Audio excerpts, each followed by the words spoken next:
మొదటి గ్రంథము సమూయేలు మొదటి గ్రంథము 16వ అధ్యాయము 7వ వాక్యం.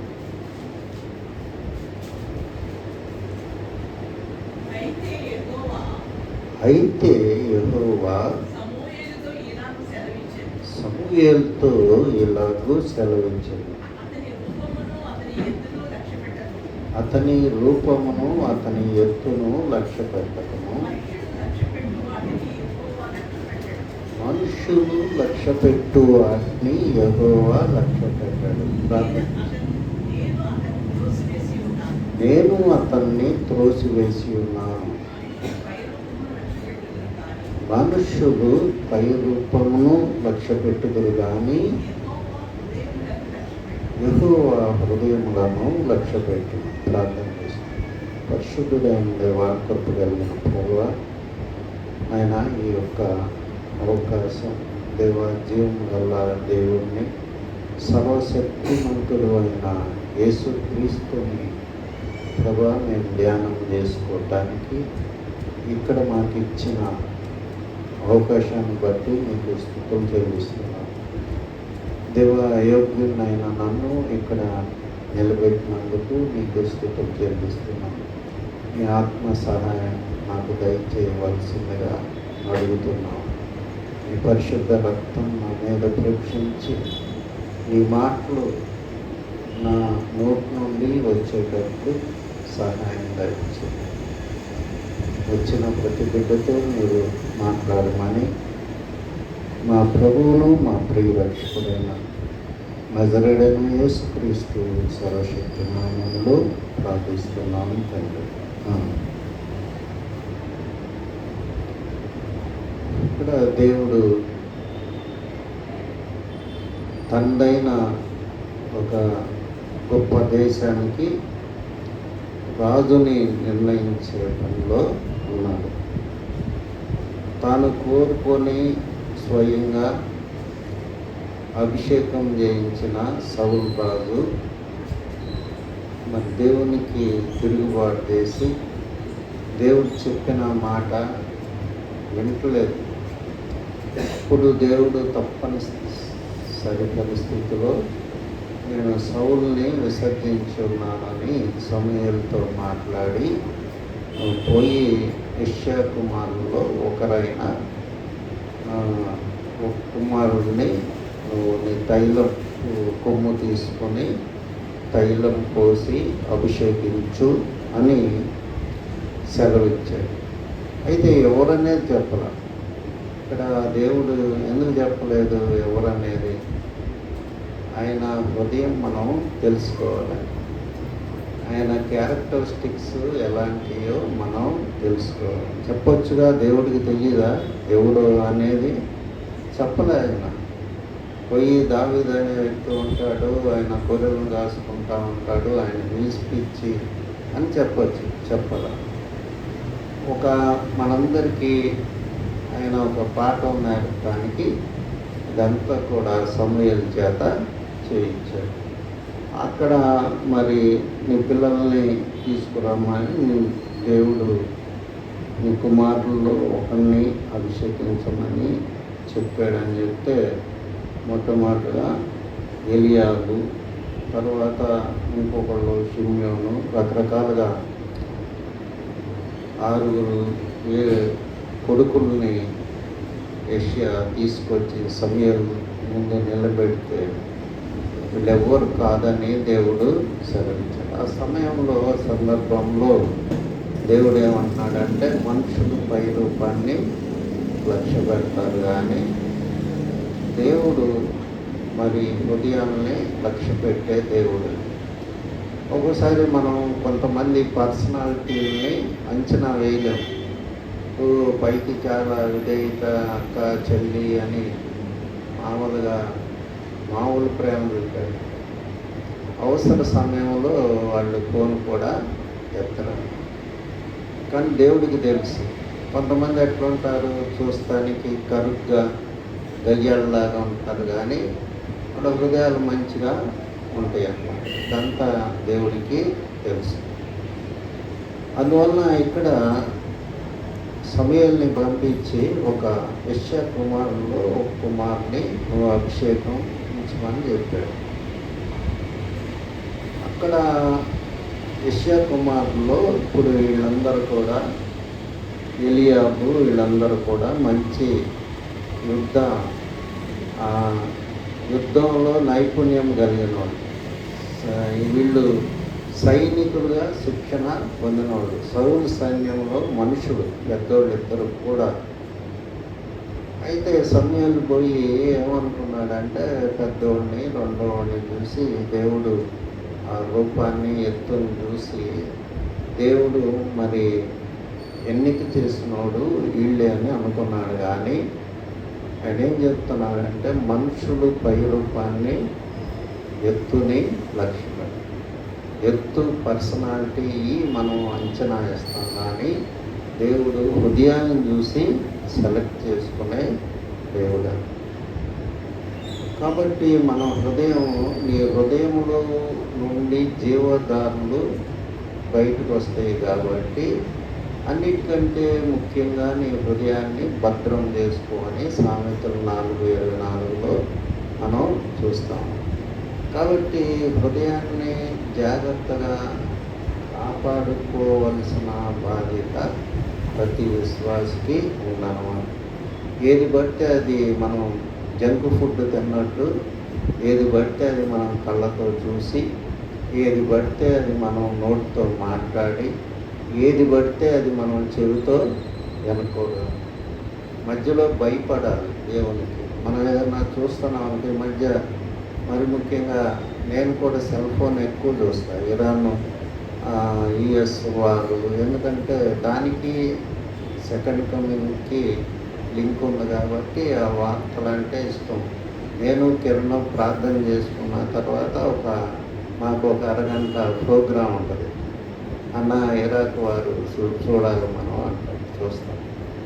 అయితే ఎంతవరకు చూడాలి, ఏది చూడాలి, దేవునికి చూస్తే ఏది ఆయన్ని బాధపరుస్తుంది, ఏది గాయపరుస్తుంది అని మనం చాలా జ్ఞానంగా ఈ లోక వార్తల్ని చూడాలన్నమాట. అన్నిటికంటే ముఖ్యంగా నీ హృదయాన్ని నువ్వు భద్రం చేసుకోవాలి. కాబట్టి ఇక్కడ దావీదు హృదయం ఎంతో గొప్పదై ఉన్నది దేవుని దృష్టిలో. అందుకని దేవుడు ముందుగానే సెలెక్ట్ చేశాడు దావీదు. వీళ్ళెవరు కాదన్నాడు. కాదంటే అప్పుడు సమూయేలు అడుగుతాడు యెష్షయిని, ఇంకెవరన్నా ఉన్నారా నీకు పిల్లలంటే, ఉన్నాడు ఒకడు, వాడు చదువు సందడి లేనాడు, మామూలుగా పెద్ద యుద్ధంలో కూడా. ఈయనేమనుకుంటున్నాడు యెష్షయి ఏమనుకుంటున్నాడు, రాజు సెలక్షన్ కదా, కాస్త కూస్తో ఈ విద్యలు నేర్చుకుని ఉండాలి అనే ఉద్దేశంతో ఉన్నాడు.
కాబట్టి సమూయేలు దొంగచాటుగా యెష్షయి వాళ్ళ ఇంటికి ఎంటర్ అవుతాడన్నమాట.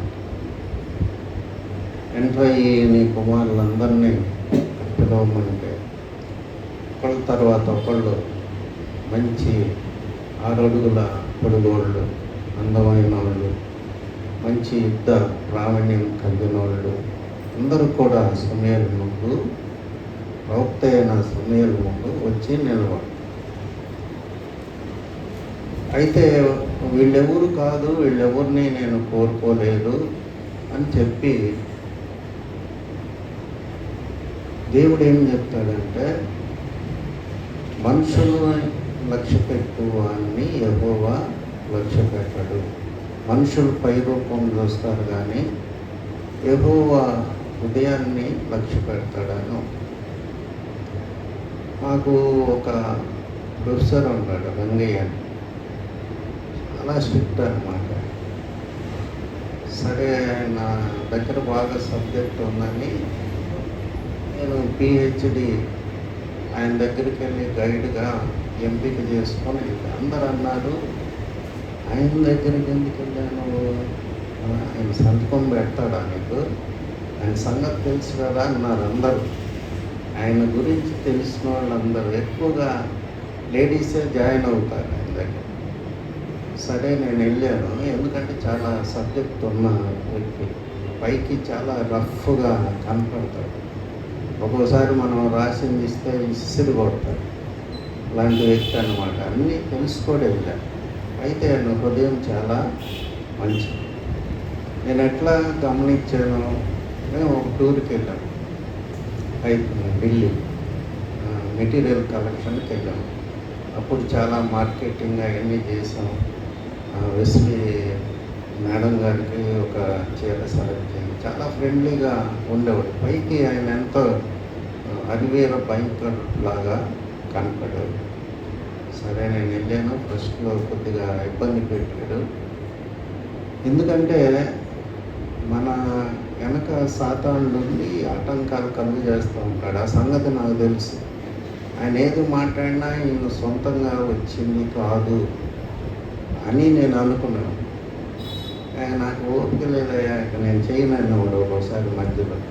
అయినా మళ్ళీ పోయి నేను ఆయన దగ్గరికి వెళ్ళవని చివరికి ఎంత హెల్ప్ చేశాడంటే, నాకు ఆయనకు ఒక లివర్ ప్రాబ్లం వచ్చింది, క్యాన్సర్ అని ఆయన సస్పెక్ట్ చేశాడు. సస్పెక్ట్ చేసి హైదరాబాద్కి ఆయన డాక్టర్ అపాయింట్మెంట్ తీసుకున్నాడు. 15 రోజుల్లోనో ఎప్పుడు తీసుకొని, వెస్లీ ఇది అయిపోయింది కదా, నీకు వైవా మనం డేట్ పెట్టేసుకున్నాం అన్నాడు. మిగతా ప్రొఫెసర్లు ఒకళ్ళిద్దరు ఇప్పుడే ఎందుకు, తర్వాత పెడదాం, నాకు ఆ రోజుల్లో ఆ బిజీ ఉంది, ఈ బిజీ ఉంది అని చెప్పారనమాట. చెప్తే అయినా నాకు అవన్నీ కాదు, మీరు ఎవరు రాకపోయినా బాధలేదు, నేను డాక్టర్ దగ్గరికి వెళ్ళాలి, లేకపోతే వెస్లీ కెరియర్ పాడైపోద్ది, చాలా కష్టపడి వర్క్ చేశాడని ఆయన డేట్ పెట్టి ఎంత హెల్ప్ చేశాడో చెప్పడానికి వీల్లేదన్నమాట. చూసే జనం అంతా కూడా రంగయ్య గారు నీకు సంతకం పెట్టాడా అని చాలామంది అడిగారు. అందువల్ల మనం పై రూపాన్ని చూసి అంచనా వేస్తూ ఉంటాం. అది కరెక్ట్ కాదు. ఒక్కొక్కళ్ళు ఏం చేస్తారంటే తల్లిదండ్రుల్ని మోసం చేస్తారు.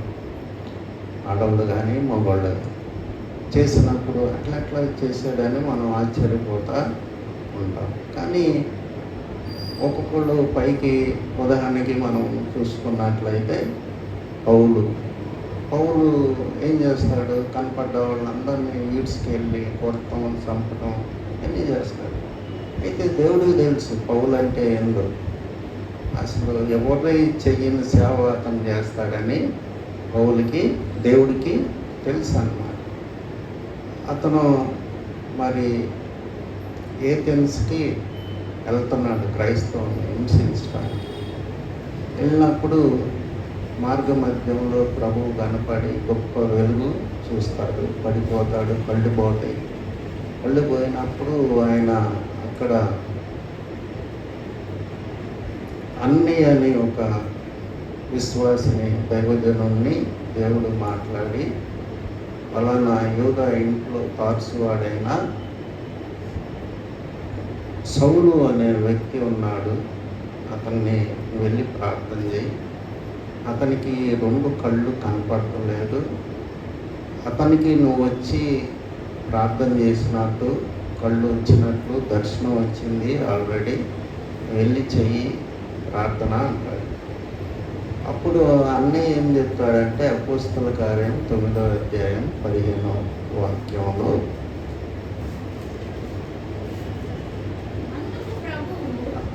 అందుకు ప్రభువు నీవు వెళ్ళుము, అన్యజనుల ఎదుటను రాజుల ఎదుటను ఇశ్రాయేలీల ఎదుటను నా నామం భరించుటకు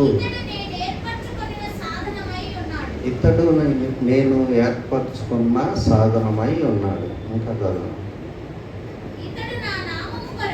ఇతడు నా నామం కొరకు ఎన్ని శ్రమలను అనుభవింపవలనో నేను ఇతనికి చూపుదునని అతనితో చెప్పాను. కాబట్టి దేవుడికి తెలుసు అతను ఏం చేస్తాడు, ఏం చేయబోతాడు, ఎంత సేవ చేస్తాడు, ఎన్ని దెబ్బలు తింటాడు, ఎన్ని దేశాలు తిరుగుతాడు, ఎన్ని ఖండాలు తిరుగుతాడు, మొత్తం దేవుడికి తెలుసు. అలా వాళ్ళలో ప్రయాణం చేసేటప్పుడు దేవుని దూత పౌలుకి కనపడి నువ్వు రోమాల్లో నిలవబడాలి అని చెప్తాడు. అట్లాంటి గొప్ప వ్యక్తి అన్నమాట పౌలు. కాబట్టి పైకి చూసే జనం మరి అతన్ని యాక్సెప్ట్ చేయలే కొంతకాలం వరకు. శిష్యులు కూడా చేర్చుకోలే. బర్నబాస్ తీసుకెళ్ళి పౌలుని పేతురు వాళ్ళందరికీ పరిచయం చేస్తాడు. తర్వాత పేతుడికే క్లాస్ తీసుకుంటాడు. ఎవరు? పౌలు. వాళ్ళు అన్యులతో కలిసి భోజనం చేస్తున్నాడని భయపడి అప్పుడు అట్లా ఉండొచ్చా మనం అని పేతుడికే చెప్తాడు. కాబట్టి మనం చూసేది ఒకటి, దేవుడు హృదయాలు చూసే పద్ధతి వేరు. మనం నెహెమ్యా గ్రంథం 9వ అధ్యాయం 8వ వాక్యం చూస్తే, నెహెమ్యా గ్రంథం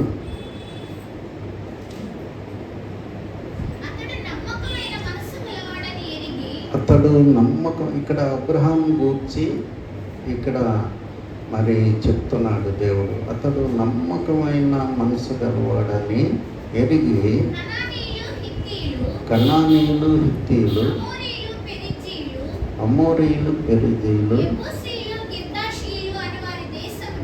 అనువారి దేశంలో అతని సంతతి వారికి ఇచ్చినట్లు అతనితో నిబంధన చేసిన వాడవు. ఇక్కడ దేవుడు ఇంతమంది ఉన్నారు కదా భూమి మీద, అబ్రహాం సంతానమే నా జన్మని ఎందుకు అన్నాడు ఆయన? తను అబ్రహాం గురించి ఆయన హృదయ అంతరంగాలు తెలిసిన దేవుడు. కాబట్టి మనం హృదయంలో కష్టం పెట్టుకోకూడదు. ఎప్పుడు పైకి ఒకటి బయటికి ఒకటి అని ఉండకూడదు. పాదగుంటూరులో గాంజాన్ గారు అని ఒక ఆయన ఉన్నాడు. ఆయనకి 2 సంతానం. 2లో ఒకడు గంజాయికి బానిస అయ్యాడు. అయితే వాడు ఎవరు అడిగినా అబద్ధం చెప్పడు. నీకు ఈ హ్యాబిట్ ఉందంట కానీ ఎవరన్నా అడిగారంటే నిజమే సార్ నాకుందని చెప్తాను. యథార్థత అన్నమాట. మనుషుడికి ప్రతోడికి ప్రతి దుర్లక్షణం అనేది ఒకటి ఉంటుంది. ఒకటి కోపం ఉంటుంది, ఒకటికి అసూయ ఉంటుంది. రకరకాల వ్యాధులు, ఆత్మ సంబంధమైన వ్యాధులు మనిషికి ఉంటాయి. అయితే మనం యథార్థంగా ఉన్నప్పుడు దేవుడు మనల్ని సరి చేస్తాడు. వాడు ఇప్పుడు చాలా మంచి వ్యక్తిలాగా అయిపోయి హైదరాబాద్లో 2 ఇళ్ళు కొనుక్కున్నాడు. పెద్దోడేమో ఏదో నాటకాలు ఆడుతూ ఉన్నాడు, ఏదో బైబిల్ కోర్స్ ఏదో సరే. అయితే ఇవన్నీ కూడా దేవుడు చూస్తూ ఉంటాడు. నువ్వు ఆలోచించే ప్రతి ఆలోచన, నువ్వు మాట్లాడే ప్రతి మాట మరి ముఖ్యంగా విశ్వాసం, నువ్వు చూసే ప్రతి చూపు స్కానింగ్లోకి వెళ్ళిపోతుంది. కాబట్టి మనం ఒక్కోసారి తప్పులు చేస్తాం, తొందరపడి మాట్లాడతాం ఇతరుల గురించి. అనవసరంగా వాళ్ళు మనకేం హాని చేయదు, కానీ వాళ్ళ గురించి మంచి ఊరక మాట్లాడతాం. దేవుడు ఎట్లాంటి క్షమించడానికి మనకి.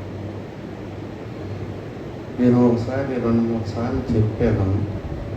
జోషువా డానియల్ గారు లాస్ట్ మూమెంట్లో కుర్చీ మీద కూర్చొని వాక్యం చెప్తున్నారు.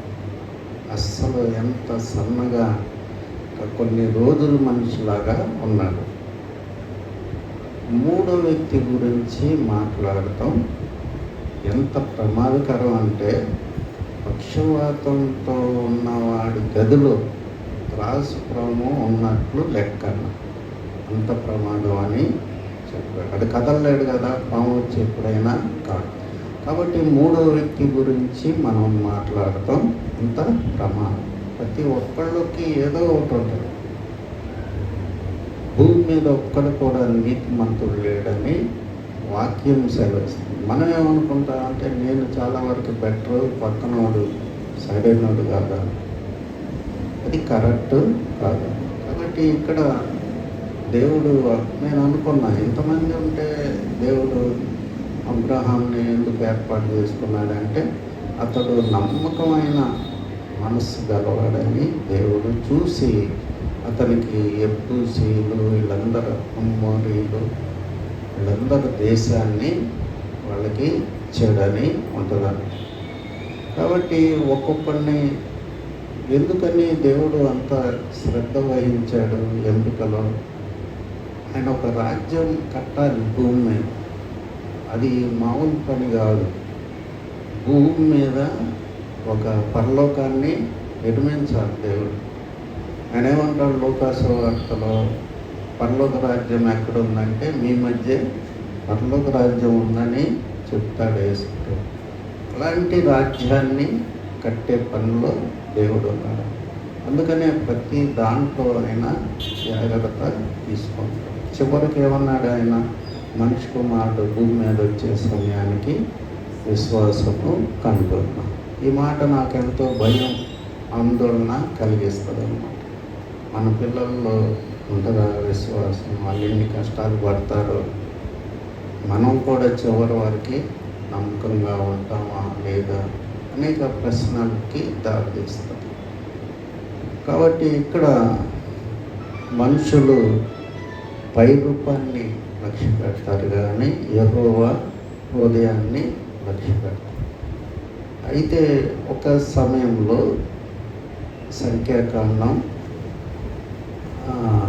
12వ అధ్యాయంలో మనం 3వ వాక్యం, 2, 3, 7 వాక్యాల్లో ఏముంటుందంటే, వాళ్ళు మోషేను గురించి ఒక తక్కువగా మాట్లాడతారు. మిరియాము, అహరోను మాట్లాడినప్పుడు దేవుడికి ఎంత కోపం వచ్చిందో చెప్పడానికి వీల్లేదు.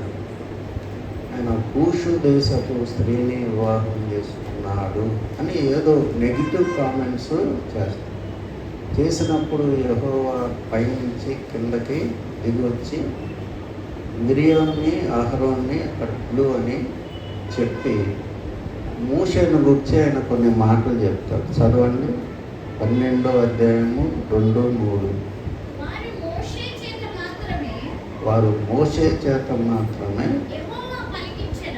యెహోవా పలికించిన, ఆయన మా చేతను పలికింపలేదా అని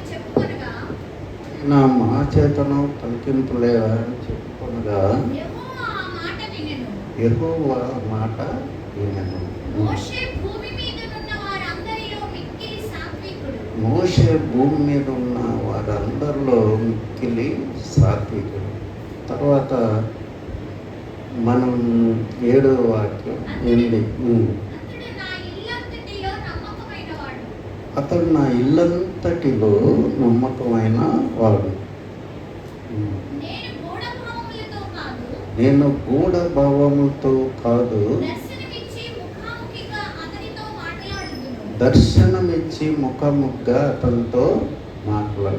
కాబట్టి ఎంత అతడు ఆ తర్వాత యెహోవా స్వరూపమును నిదానించి చూచును. అంటే ఏంది? యెహోవా క్యారెక్టరిస్టిక్స్ అన్నమాట. నిదానించి చూస్తాడు. కాబట్టి దేవుడికి చాలా కోపం వచ్చింది మోషేని అనేసరికి. కాబట్టి దేవుడు తన భక్తులు పర్సనల్ విషయాల్లో మనం జోక్యం చేసుకున్నా కానీ ఆయన ఊరుకోడు. ఉదాహరణకి ఒక చేపడు తలకి రంగేసుకుంటాడు, దేనికన్నా కాదు. మనం దాన్ని కామెంట్ చేయకూడదు. ఎందుకంటే ఆయన ఎలా దేవుడికి ఇష్టమైంది, నీకేంటి కష్టం. ఇంకొక ఆయన ఉన్నాడు హాస్బర్న్ అని. ఆయన అయితే ఏకంగా విగ్గు పెట్టుకుంటాడు. మామూలుగా సినిమా యాక్టర్కి ఉన్నట్టు ఉంటుంది. ఈ విషయం ఎవరు చెప్పారు? దేవుడు చెప్పాడు నాకు. నేను సెర్చ్ చేశాను ఈ యొక్క దీంట్లో యూట్యూబ్లో. సెర్చ్ చేస్తే 2 ఫోటోలు కనపడినాయి. ఒకటి విగ్ వితౌట్ విగ్. కాబట్టి ఆయన విగ్గు పెట్టుకుంటే ఆయన దేవుని సేవకుడు కదా, విగ్గు ఎందుకు పెట్టుకున్నాడని నువ్వు అనకూడదు. ఎందుకు పెట్టుకున్నాడు? ఆయనకి దేవునికి మధ్య ఉన్న సంబంధం. కాబట్టి దేవుని సేవకులు ఎంతో కష్టపడి పనిచేసేవాళ్ళని చిన్న తప్పులు చేస్తారు ఖచ్చితంగా.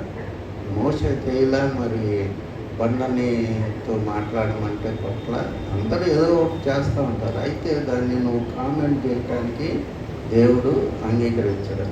కూషు దేశపు స్త్రీని చేసుకున్నాడు అని నెగిటివ్ కామెంట్స్ చేస్తే దేవుడికి ఎంతో కోపం వచ్చింది. మిరియాముకి కుష్టి వ్యాధే వచ్చింది. తర్వాత మళ్ళీ మోషే రాత. కాబట్టి దేవుడు ఒక వ్యక్తిని ఎంపిక చేసుకున్నప్పుడు మరి హృదయ అంచుల్ని ఆయన చూస్తాడు. మనకి సామెతలు 15వ అధ్యాయంలో ఒక మాట ఉంది. అది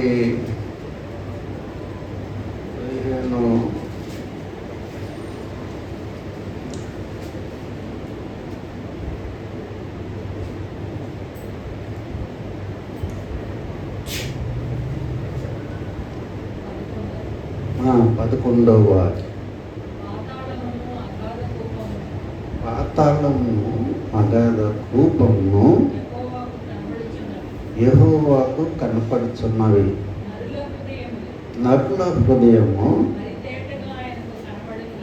మరి తేటగా ఆయనకి కనపడను. అందువలన మరి మన హృదయం, పౌలు కూడా అంటాడు, నన్ను ఎవరు ఏమనుకున్నా నేను పట్టించుకోను, నా మనస్సాక్షి దేవునితో సరిగ్గుందో లేదో నేను చూసుకుంటానని అంటాడు. 16వ అధ్యాయం అక్కడ ఉంటుంది అపోస్తలుడు. కాబట్టి మనల్ని 100 మంది 100 అనుకోవచ్చు, గర్విష్ట అనుకోవచ్చు. నా మనసు దేవునితో ఎట్లా ఉంది అనేది మనం పరిశీలన చేసుకోవాలి. తర్వాత మరి దేవుడు మోషే గురించి ఎంత స్టేట్మెంట్ ఇచ్చాడు. భూమి మీద ఉన్న వాళ్ళందరిలో ఫస్ట్ మార్క్ ఇచ్చాడు. కాబట్టి అంతగా పరిశీలన చేస్తే దేవుడు అట్లాగా మాట్లాడారు. అదేవిధంగా యోబు గురించి కూడా ఆయన నీతిమంతుడు అని, చెడుతనం విసర్జించిన వాడని, భూమి మీద కూడా అట్లాంటి వాళ్ళు లేరని చెప్తాడు. కాబట్టి మన బిహేవియర్ని మనం జాగ్రత్తగా చేసుకోవాలి. తర్వాత చివరిగా 2 వాక్యాలు చూసుకుని మనం ముగించుకుందాం. కొరింథీయులకు రాసిన మొదటి పత్రిక 26-27. కొరింథీయులకు రాసిన మొదటి పత్రిక 1వ అధ్యాయము 26, 27, 28. సహోదరులారా, మిమ్ముని పిలిచిన పిలుపు చూడుడి. మీలో లోక రీతిని జ్ఞానులైనను గనులైనను గొప్ప వంశము వారైనను అనేకులు పిలువబడలేదు కానీ ఏ శరీరీయు దేవుని ఎదుట అతిశయింపకుండునట్లు ఏ శరీరియు దేవుని ఎదుట అతిశయింపకుండునట్లు జ్ఞానులను సిగ్గుపరచుటకు జ్ఞానులను సిగ్గుపరచుటకు లోకములో నుండి వెర్రి వారిని దేవుడు ఏర్పరచుకొని ఉన్నాడు. లోకములో ఉండు వెర్రి వారిని దేవుడు ఏర్పరచుకొని ఉన్నాడు. బలవంతులైన వారిని సిగ్గుపరచుటకు బలవంతులైన వారిని సిగ్గుపరచుటకు లోకములో బలహీనులైన వారిని దేవుడు ఏర్పరచుకొని ఉన్నాడు. లోకంలో బలహీనులైన వారిని దేవుడు ఏర్పరచుకొని ఉన్నాడు. మనం చూసినట్లయితే కాలేబు గురించి యెహోషువ గురించి 2 మాటలు ఉన్నాయి. ఇది సంఖ్యాకాండం 14:24, అట్లాగే 27:18. 14:24లో కాలేబుని గూర్చి ఉంది. నా సేవకుడైన కాలేబు నా సేవకుడైన కాలేబు మంచి మనస్సు కలిగి పూర్ణ మనసుతో నన్ను అనుసరించిన హేతువు చేత అతడు పోయిన దేశంలో అతన్ని ప్రవేశపెట్టేదను. తర్వాత సంఖ్యాకాండం 27:18లో యెహోషువ గురించి ఇచ్చిన సాక్ష్యం. అందుకు యెహోవా మోషేతో ఇట్లనెను, నూను కుమారుడైన యెహోషువ ఆత్మను పొందినవాడు, నీవు అతన్ని తీసుకొని అతని మీద నీ చెయ్యి ఉంచి యాజకుడు అగు ఎలియాజరు ఎదుటను సర్వ సమాజము ఎదుటను అతను నిలువపెట్టి వారి కన్నుల ఎదుట అతనికి ఆజ్ఞ ఇమ్ము. ఇశ్రాయేలీల సర్వ సమాజము అతని మాట విన్నట్లు అతని మీద నీ ఘనతలో కొంత ఉంచుము. కాబట్టి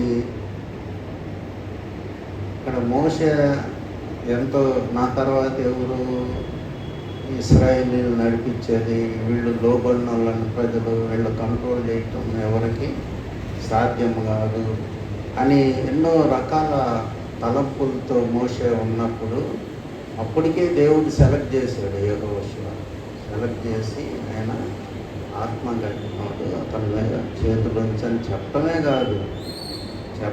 కాకుండా ఏమంటున్నాడు యెహోషువతో, వెళ్ళి యోర్దాను నది దాటేటప్పుడు యాజకులతో వెళ్ళు, వాళ్ళ కాళ్ళు తగలగానే 2 పాయలు అవుతాయి. మోషేకి నమ్మినట్లు ఇశ్రాయేలు నిన్ను నీ మీద నమ్మకం ఉంచేటట్లు నేను చేస్తాను, నువ్వు జడియకము భయపడకము, నీకు నేను తోడై ఉంటాను అని చెప్తున్నాడు. కాబట్టి దేవుడికి తెలుసు ఎవరు తర్వాత ఎవరు ఏంటి అనేది దేవుడు ముందుగానే నిర్ణయించాడు.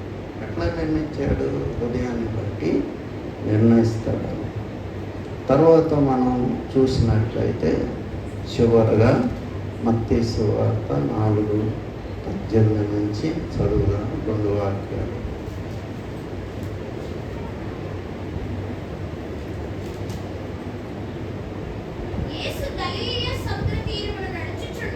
యేసు గలిలయ సముద్ర తీరమున నడుచుచుండగా పేతురు అనబడిన సీమోను అతని సహోదరుడైన ఆంద్రియ అను 2 సహోదరులు సముద్రంలో వలవేయుట చూచెను. వారు జాలరులు. ఆయన నా వెంబటి రండి, నేను మిమ్మల్ని మనుషులు పట్టు జాలరులుగా చేతునని వారితో చెప్పాను. వెంటనే వారు తమ వలలు విడిచిపెట్టి ఆయనను వెంబడించారు. ఆ తర్వాత అదే విధంగా యాకోబు యోహాన్ని కూడా ఆయన నన్ను వెంబడించమని చెప్తాడు. వారు కూడా వెంటనే యేసు ప్రభువుని వెంబడిస్తారు. అపోస్తలుల కార్యం 4వ అధ్యాయంలో చదవనక్కర్లేదు. వీళ్ళు ఇంకా ధైర్యంగా మాట్లాడుతున్నారు. వీరు యేసుతో ఉన్న విద్య లేని పామరులని జనాలు అనుకుంటారు. కాబట్టి దేవుడికి కావాల్సింది ఏంటంటే లోబడే హృదయం అన్నమాట. ఆయన వాక్యాన్ని గైకొనే హృదయం. కాబట్టి ఒక్కోసారి మనం మన చదువులు మన ఇవన్నీ కూడా దేవుడికి పనికిరావు, కానీ ఆయనకి ఎంతగా భయపడి మనం జీవిస్తామో అనేది ఆయన చూసే దేవుడై. కాబట్టి ఆయన శిష్యులతో ఆయన ఏమంటాడంటే, అయ్యా మేము మొత్తం వదిలిపెట్టి వచ్చాము, భార్యల్ని మా ఆస్తుల్ని, మాకు ఏంటి ప్రయోజనం అని పౌలంటే చదవనక్కర్లేదు. మత్తయి 19వ అధ్యాయంలో ఆ వాక్యం ఉంటుంది. అప్పుడు ఏమంటాడంటే, ఇశ్రాయేలుకి మీరు 12 సింహాసనాల మీద కూర్చుని నాతో పాటు మీరు తీర్పు తీరుస్తారు అని చెప్తాడు. ఎంత భాగ్యం అది! ఒక చేపలు బట్టి, ఒక బట్టలు కూడా సరిగ్గా లేకుండా, ఇల్లు వాకిళ్ళు కూడా సరిగ్గా లేకుండా, ఎడ్యుకేషన్ లేకుండా, సమాజంలో ఒక పేరు కానీ ఒక స్టేటస్ కానీ లేని వాళ్ళని యేసుప్రభు ఎట్లా చేశాడు? 12 సింహాలు యేసుప్రభు పక్కన కూర్చోవడం అంటే మామూలు విషయం కాదు. ఇంత గొప్ప ధన్యత దేవుడు తన శిష్యులకి ఇచ్చాడన్నమాట. కాబట్టి అంత నమ్మకమైన దేవుడు మన యేసుక్రీస్తు ప్రభువు అన్నమాట. దేవుడు పై రూపాన్ని లక్ష్య పెట్టే దేవుడు కాదు, హృదయాన్ని లక్ష్య పెట్టేవాడు. కాబట్టి అన్నిటికంటే ముఖ్యంగా మన హృదయాన్ని మనం జాగ్రత్తగా ఉంచుకోవాలి. ప్రార్థన చేసుకోవాలి.